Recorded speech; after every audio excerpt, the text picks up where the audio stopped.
Bonjour, bonjour. Je suis présentement au Théâtre des Deux-Rives, dans l'espace des Jardins, où j'attends mon invitée, Isabelle Laramé, la directrice générale de l'ASPEC. On va jaser de culture, de spectacle. Ça va être bien le fun. Ici Luc Archambault, bienvenue à Studio Saint-Jean. Ici Louis Lemieux, votre fier député de Saint-Jean à l'Assemblée nationale du Québec. La chaîne que vous regardez en ce moment sur YouTube ou sur Facebook, c'est Studio Saint-Jean, la chaîne télé de votre député au service de la communauté. Avec entre autres Luc Archambault et Lucie Crevier qui vous présentent des entrevues régulièrement de toutes sortes. Les sports, la communauté, les organismes, les personnalités et bien sûr le monde des affaires. Bref, depuis 6 ans, Studio Saint-Jean nous aide, j'espère, à mieux communiquer et à mieux travailler ensemble. Bonne écoute. Bonjour Isabelle.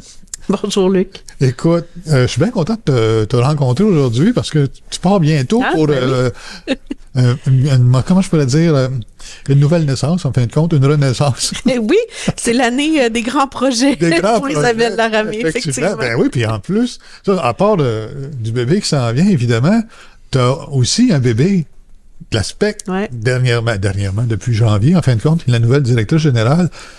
Comment qu'on se sent comme directeur général d'un bel organisme comme ça? Oui. C'est drôle parce que, c'est vrai, en fait, je le conçois un peu comme ça. Ça fait plus de 7 ans que je travaille ici à l'ASPEC. Et puis, tu sais, ça a toujours été omniprésent, ce désir-là. C'était quelque chose, tu sais, qui était discuté ouvertement avec Guy Boulanger, l'ancien directeur général, qui est maintenant conseiller cadre à la direction générale jusqu'au mois de juin. Ouais. Alors, l'avènement de tout ça fait en sorte que c'est vraiment très grisant de pouvoir donner vie justement à ces idées, à ces grandes aspirations que j'ai pour l'ASPEC, parce que si j'ai décidé de rester aussi longtemps et si j'ai décidé d'impliquer dans ma vie en fait, parce que c'est très intrinsèquement lié avec ma vie, l'ASPEC, c'est parce que j'y crois, cette organisation-là. Absolument. Je la trouve pertinente dans son milieu, je trouve qu'elle a sa place, je trouve qu'elle peut apporter beaucoup aussi, autant dans sa communauté, au niveau du bien-être des citoyens, qu'au niveau du développement économique, qu'au niveau du développement artistique aussi, autant chez les spectateurs que chez les artistes aussi. Fait que je trouve qu'il y a une pertinence qui vient me rejoindre à plusieurs niveaux, qui fait en sorte que c'est grisant, là, il faut que je m'arrête. Hein? par défaut, momentanément. Ouais. Mais je suis pleine de bel espoir et beaucoup d'enthousiasme par rapport aux années à venir. Je te comprends. Nous autres, comme utilisateur de l'ASPEC, je viens souvent, puis on en profite le plus possible, puis on s'aperçoit depuis, avec le temps, sans qu'on s'en aperçoive, l'ASPEC est devenu comme un beau joyau, si on veut, de spectacles, de divertissement à divers endroits. Il n'y a pas juste ici au Cégep, il y a le café-théâtre, il y a à Chambly, etc. Comment qu'on fait pour... C'est comme une grande architecture, en fin de compte. C'est intéressant que tu en parles parce que l'ASPEC a vraiment grandi dans les dernières années. Ouais. Puis, des fois, on se représente, en fait. On la représente, puis les gens font comme « Ah, mon Dieu, je savais pas. Ouais. » Mais oui, l'ASPEC, c'est maintenant, aujourd'hui, là, c'est le Théâtre des Deux-Rives, évidemment, où on est. C'est aussi le Cabaret Théâtre du Vieux-Saint-Jean, où on présente des spectacles aussi au Pôle culturel de Chambly. Absolument. On codiffuse donc des spectacles au Centre culturel de Venise en Québec et au 164 qui est un bar spectacle. Fait qu'on a 5 lieux de diffusion dans lesquels on présente des spectacles. Cette année, on va présenter 375 représentations dans l'année, ce qui est vraiment ce qui est quand même assez grand. Puis l'an dernier, on a accueilli 155 000 spectateurs qui sont rentrés dans l'ASPEC. Oui, à l'ASPEC. Absolument. Ça fait beaucoup de personnes. C'est aussi, évidemment, tu l'as dit, on offre aussi beaucoup de services de programmation. Ouais. On a plusieurs municipalités parmi nos clients. Bon, oui, il y a Saint-Jean, il y a Chambly, mais il y a aussi La Prairie, Richelieu, évidemment, Venise en Québec. Fait qu'on a toutes les villes environnantes à lesquelles on peut faire, exemple, mais on signe la série estivale à Chambly. On a aussi la série estivale extérieure à La Prairie. Okay. Fait qu'on on est à plein d'endroits, puis les gens, ils savent pas exactement qu'on est là. Oui, c'est ça. Pas de rayonnement. On a un service de billetterie, vosbillets.ca, qui est en fort développement depuis. On a depuis sa naissance en 2017, on a travaillé avec plus d'une centaine de clients. Puis ça, mais c'est pour nous, c'est très porteur parce qu'en même temps, mais non seulement c'est que on peut redonner aussi aux organisations. Nous, notre force, c'est la billetterie. La billetterie est au cœur de nos opérations. Absolument, c'est l'intelligence d'affaires. Fait que de pouvoir accompagner les organisations comme ça, que ce soit des organisations culturelles, mais sportives aussi, on fait les géants, ou les organisations culturelles, Théâtre de Grand Prix, Artaud. Pour nous, ben, c'est super structurant pour le milieu dans lequel on évolue. Fait que c'est sûr que il y a plusieurs pans comme ça de nos opérations qui se développent. Les organismes culturels, moi, je suis impliqué dans quelques-unes. Puis, la billetterie de l'aspect, c'est comme... c'est plus facile. Moi, je me suis dit, à un moment donné, parce que j'étais dans le développement du marché, puis les choses-là, si c'est pas facile, le monde n'embarque pas. Quand c'est facile, là, ça embarque, puis ça réembarque, ainsi de suite. Ben, quand c'est facile d'accès, pourquoi pas, tu sais? Ben, c'est sûr qu'il y a toute la fonction de l'expérience client qui est facilitée, c'est du clé en main.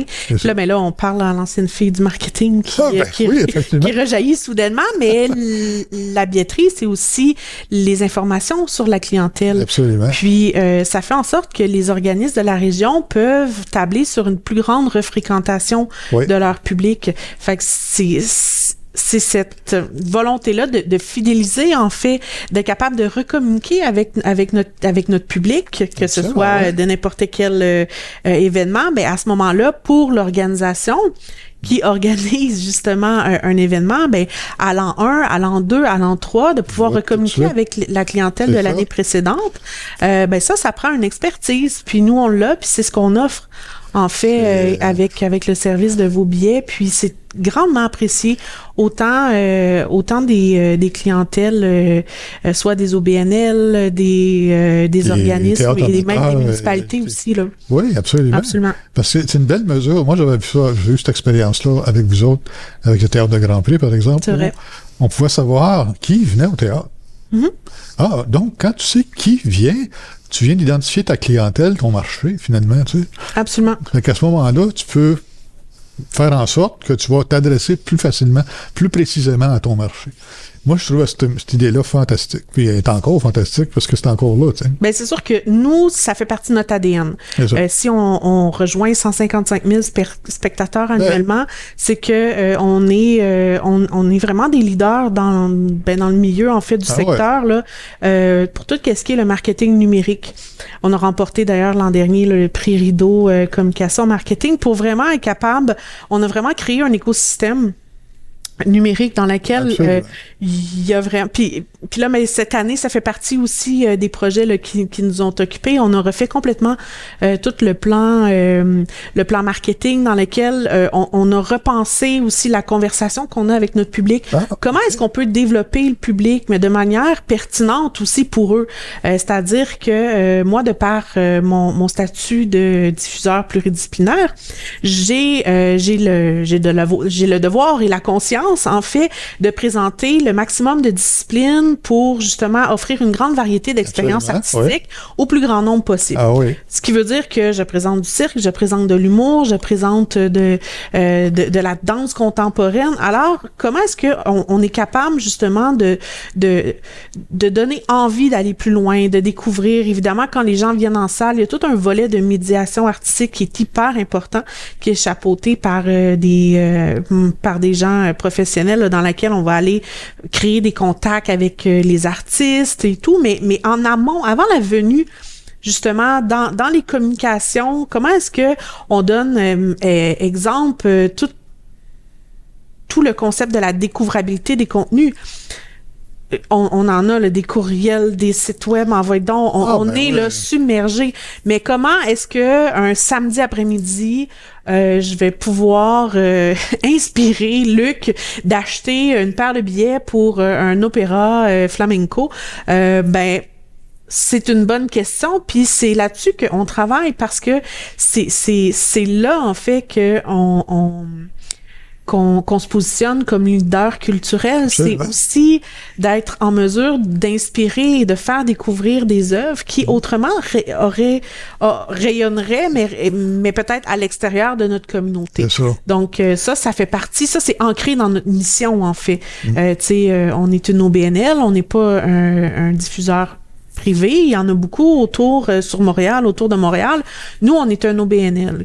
Qu'est-ce que ça fait comme différence? C'est que, moi, mes surplus sont réaffectés, justement, pour faire bénéficier le plus grand nombre de spectateurs, pour offrir un niveau artistique encore plus grand, des risques artistiques. Puis ça, post-COVID, les risques artistiques, le public est un peu plus frileux, hein? Il y a eu des changements de paradigme. Ouais, mais en même temps, tu dis ça, en même temps, c'est vrai, qu'est-ce que tu dis, là, que le monde s'en vient frileux, puis des choses ça, mais en même temps, faut excuse-moi l'expression, mais il faut provoquer la curiosité.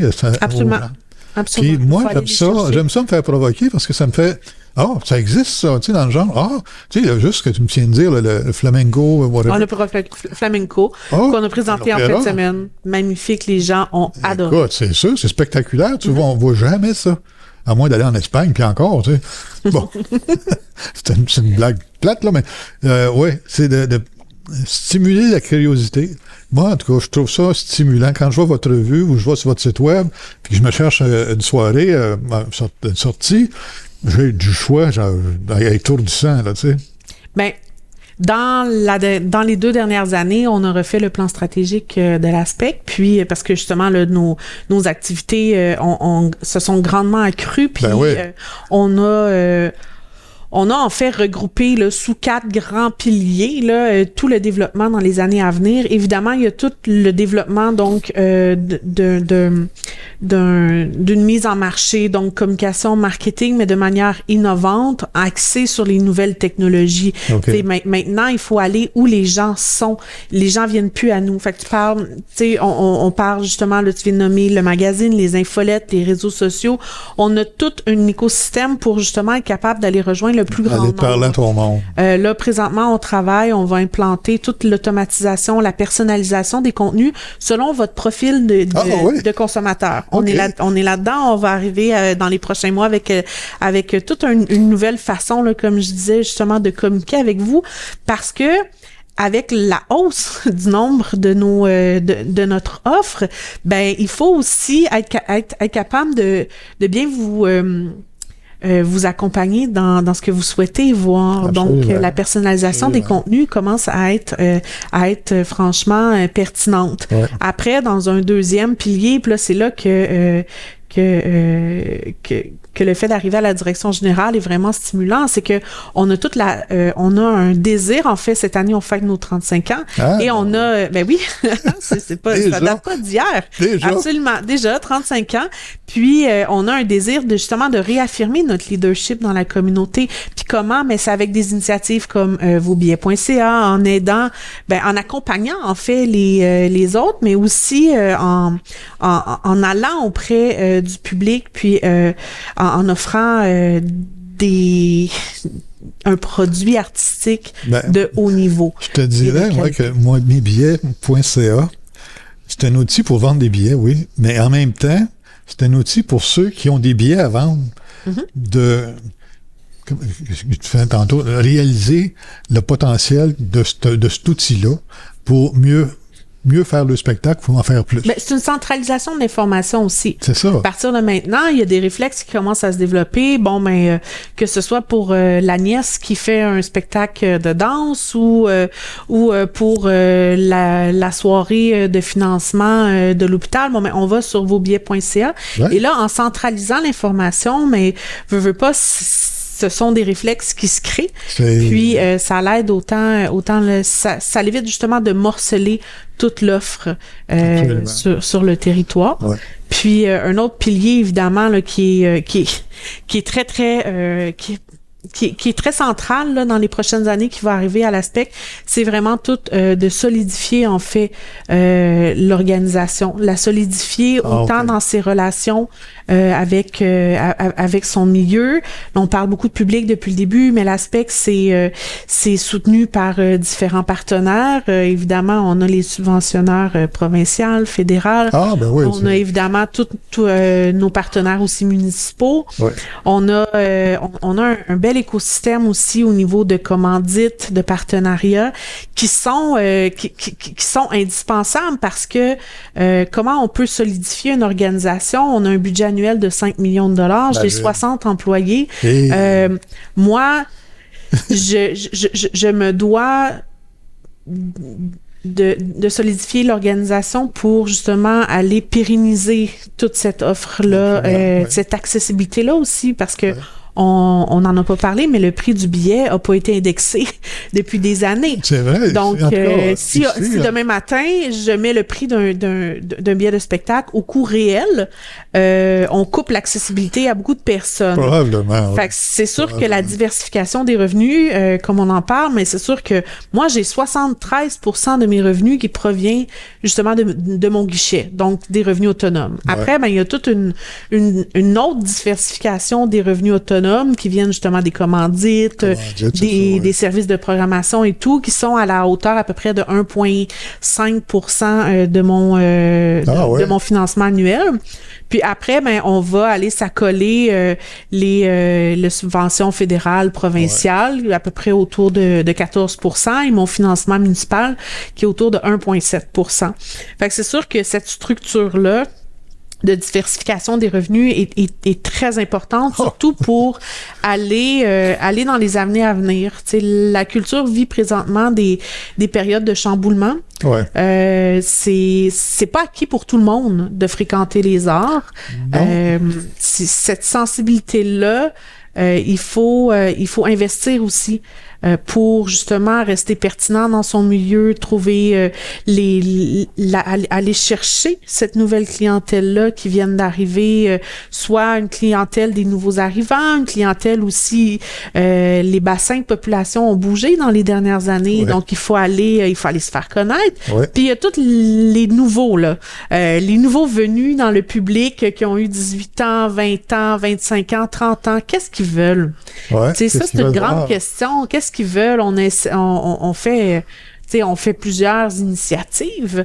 C'est parce que c'est super important pour nous que la fréquentation des arts reste pour les générations futures. Oui, absolument. On investit beaucoup dans le développement scolaire. Cette année, on reçoit 38 000 jeunes sur le territoire. C'est quand même une belle initiative parce que ces jeunes-là qui s'exposent à la culture, on va les rendre sensibles à la culture en grandissant aussi. Absolument. Mais ça, c'est prévu, en fait, parce que ça, c'est un investissement que nous, on fait dans nos opérations, que les gouvernements aussi nous appuient, l'aide, justement, du gouvernement provincial pour les sorties culturelles en milieu scolaire a vraiment aidé, a eu un effet mobilisateur, là, entraînant, en fait, parce que les enseignants, ils sont corsés dans l'horaire. Hein? Fait que là, on leur demande, venez, sortez,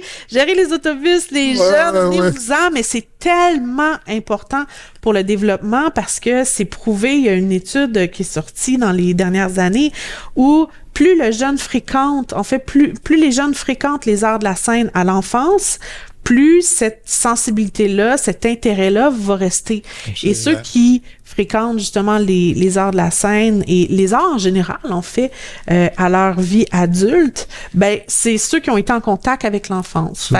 Par le biais, évidemment, de tout ce qui est le volet scolaire, ben on est capable mettre en contact un grand nombre d'élèves, en fait, avec les arts. Puis ça a tellement de bienfaits, tu sais.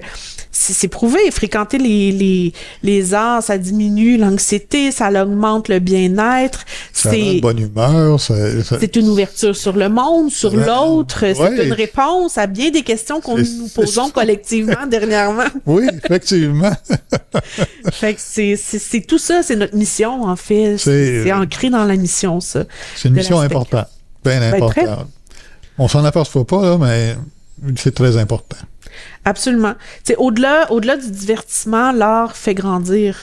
Fait que comment est-ce qu'on est capable, nous, comme organisation, dans notre territoire, de grandir, même nous-mêmes comme organisation, tout en restant en phase avec notre communauté pour justement, comme ensemble, là, on vit, on respire, puis on va grandir ensemble. Absolument. Fait qu'il y a cette beauté-là d'être à la direction d'une organisation culturelle. Je trouve que c'est une belle organisation. C'est mobilisateur le matin quand on se lève. C'est le fun. T'as le goût d'y aller. Ben, c'est ça. C'est la pertinence de ce qu'on fait. Je viens souvent au ciné-club, puis il y avait un film sur Maurice Ravel, ça s'appelait Le Boléro. Oui. Puis, il y avait un statistique, François Cloutier, le présentateur, dit: le boléro de Ravel a été écrit au début des années 1900, et depuis ce temps-là, le boléro de Ravel dure 17 minutes. Il se joue mondialement à toutes les 15 minutes, de telle sorte qu'il n'arrête jamais. Oui. Bon, ça, c'est à l'image, tu sais. C'est assez impressionnant de voir que ça, c'est un événement culturel. Oui. Qui enchaîne, il attache tout le monde, finalement. Puis c'est ça, un peu, les arts, puis l'aspect, le travail que vous faites. Ben, oui, puis au-delà de ça, c'est la musique classique. C'est drôle parce que ce matin, on était en rencontre justement pour une proposition, justement peut-être pour la prochaine saison avec le boléro. Merveilleux. Puis ici à Saint-Jean, le boléro, il joue au Montgolfière, à l'International des Montgolfières à chaque année, on l'a en tête, là, il est ancré dans nos racines. Absolument. Mais c'est ça, puis la musique classique est un bel exemple aussi de discipline qui vit à travers justement des institutions comme ça. Quand on parlait tantôt de développement public, ça prend tout son sens pour justement pérenniser des œuvres comme ça. Parce que si on veut que le boléro traverse le temps, ben ça prend des organisations, ça prend des institutions qui offrent des plateaux pour le faire jouer. C'est pas ça joue pas à 5 musiciens le boléro de Ravel. Non. Ça prend un orchestre symphonique. Ça coûte pas $4. Non, c'est ça. Il n'y a rien de plus... bon, tu es allé à la Place des Arts, moi aussi, je suis allé voir un spectacle avec l'orchestre symphonique, puis il y avait un chœur de chant en arrière de ça, puis tout. Écoute, j'ai le frisson, je sais y penser. Oui. Comment est-ce que ça rentre dans le corps, un orchestre comme ça, tu sais, les violons, c'est doux. Hein. Moi, mais quand il y en a 150 sur la scène qui te parlent en même temps, ça te parle fort, tu sais. Mais c'est quelque chose qui fait vibrer. Ça, c'est un élément de la culture. Ça, c'est la richesse. Ça, c'est un élément de la culture, mais encore plus un élément de l'art vivant. De l'art vivant. Ça, c'est ce qu'on a en salle. On est entouré de culture. Ouais. On est entouré de culture dans notre quotidien, à tous les moments, à tous les instants. Mais quand on s'assoit dans une salle, que les lumières arrêtent, qu'on n'a pas nos instruments technologiques qui nous dérangent à vitesse grand V, puis là, on s'arrête, puis là, on vibre tout le monde ensemble. Ouais. Ici, on a 856 personnes dans le Théâtre des Deux-Rives qui écoutent quelque chose et vibrent ensemble. C'est quelque chose. Il y a quelque chose. Il y a quelque chose qui se passe. Absolument. Puis il y a des moments très, très forts. Quand les Jeux du show, une autre activité phare de notre développement de public, on est reconnu, les Jeux du show, l'aspect du Richelieu, pour l'émergence de la musique, c'est reconnu à travers le Québec. Là. Ça fait notre marque de commerce. Absolument, absolument. Puis quand les artistes arrivent, puis on l'a tout vécu, puis la salle est pleine, puis ils font comme, mais c'est mon premier... c'est mon premier show complet. Ils en reviennent pas. Ils débarquent de la scène, ils sont... Puis le public, après, quand ils ressortent, ils disent hey, « Merci, vous nous avez fait découvrir. » Mais à travers les jeux du show, on a fait découvrir tellement de monde, des Fred Pellerin qui sont passés par là. Il y a plein de monde, des Ariane Moffat.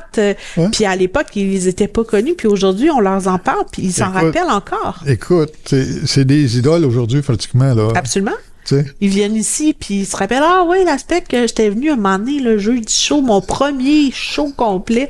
mais ça s'invente pas, ça se fabrique. Non, ça se fabrique. Ça s'est fabriqué pendant 35 ans. Exactement. Puis mon devoir, ça va être de le pérenniser, puis de le faire, de l'accroître encore davantage, ces occasions-là. Ben, ça va être merveilleux. L'avenir est belle. L'avenir est beau. Ça va être une ride pas mal le fun. Je te comprends donc. Écoute, j'ai juste hâte d'aller voir un show, moi, là. Ah, c'est ça. Merci Isabelle, merci beaucoup. Écoute, merci l'Aspect, merci qu'est-ce que tu fais pour l'Aspect, l'équipe de l'Aspect. Ben, c'est l'équipe, hein, ça se fait pas toute seule, là, 60 personnes. 60 personnes qui mettent l'épaule à la roue, ça fait avancer les choses. Ça fait bien des cœurs qui battent ensemble. C'est ça. Merci beaucoup. Merci beaucoup pour ton temps. Merci tout le monde de nous suivre. Écoutez, venez voir un show, vous allez vibrer comme sans bon sens. Mais d'ici là, portez-vous bien. Salut!